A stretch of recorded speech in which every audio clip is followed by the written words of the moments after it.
बोलिए प्रेम से श्री सच्चिदानंद भगवान की जय, श्री सद्गुरुदेव महाराज की जय।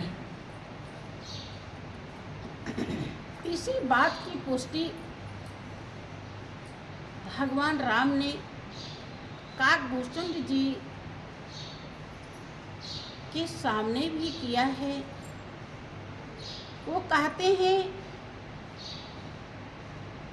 सब मम प्रिय सब मम उपजाई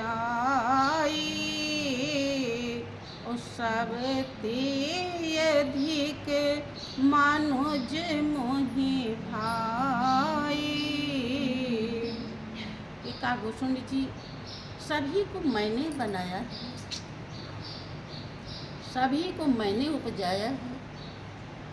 जितने भी जीव जंतु हैं 84 लाख योनियाँ हैं, लेकिन उनमें मनुष्य मुझे सबसे ज़्यादा भाता है, प्रिय है। काहे प्रिय है? क्योंकि मनुष्य एक ऐसा प्राणी जो भोग योनि और कर्म योनि दोनों है। आपने सुना होगा कि मनुष्य जीवन के लिए देवता तरसते हैं, सुना है? क्या समझ पाए कि क्यों तरसते हैं? समझ गए कि नहीं? समझ गए? हाँ तो बताइए, अगर समझ गए हैं तो बताइए।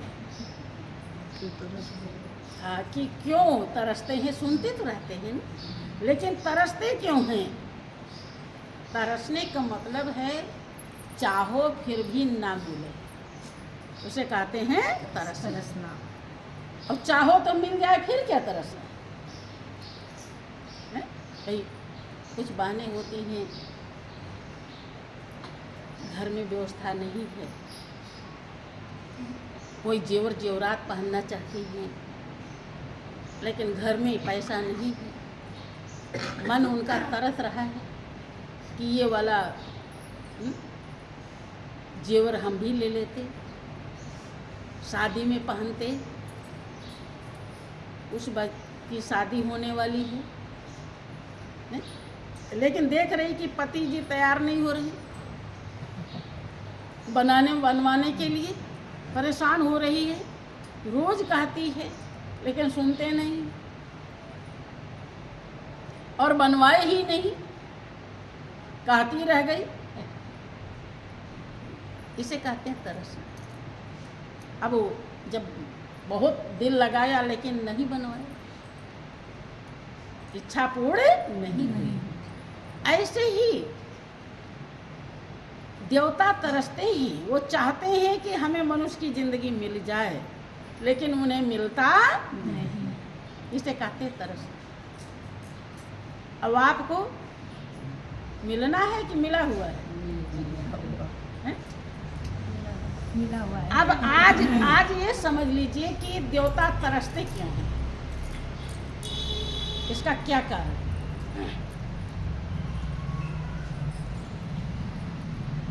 मनुष्य जीवन के लिए देवता इसीलिए तरसते हैं क्योंकि आपकी जो जिंदगी है वो भोग योनि और कर्म योनि दोनों है, लेकिन मनुष्य की जिंदगी, वो देवता की जिंदगी केवल भोग ही भोग है। जो कर्म आप कर सकते हो वो कर्म वो नहीं कर सकते, उसके लिए उनके पास पावर नहीं होती है। अब देखो ये मंदिर जिसमें आप बैठे,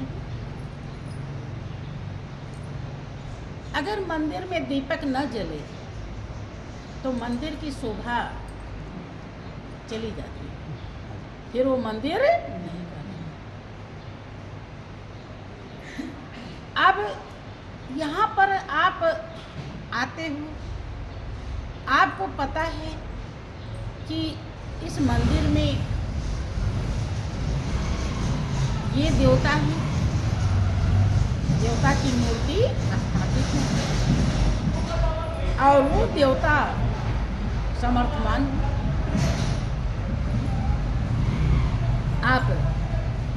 बात को जानते हैं। अब आपने सोचा जब देवता समर्थवान है तो हम इन्हीं से कहते हैं, हमारे पास थोड़ा टाइम नहीं है दीपक जलाने के लिए। अब घी बत्ती माचिस सब रख दिए और प्रार्थना किया कि हे महाराज, हे प्रभु, हे देवता जी, अब हम थोड़ा जल्दी में हैं, रिश्तेदार कोई आ गया है, सब सामान हम रख दिए हैं, आप थोड़ा दीपक जला लीजिए और अपने घर में उजाला।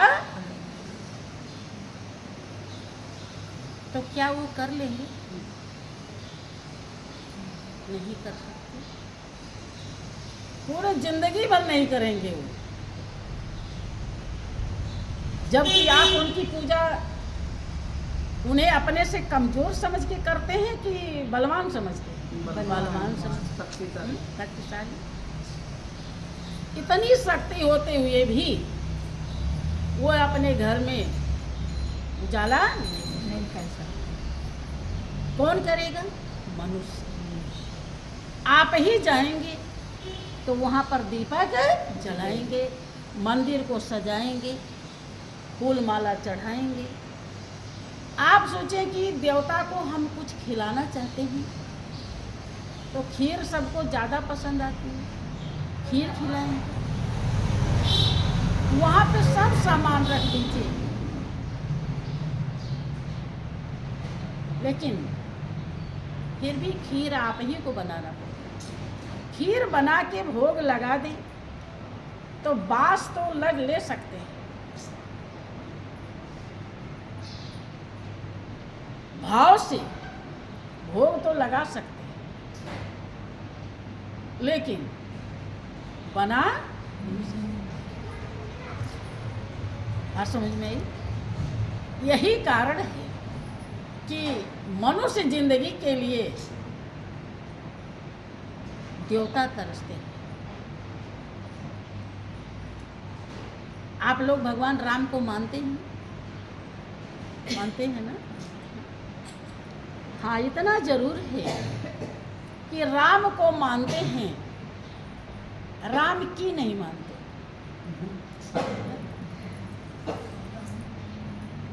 इसीलिए दिक्कत है।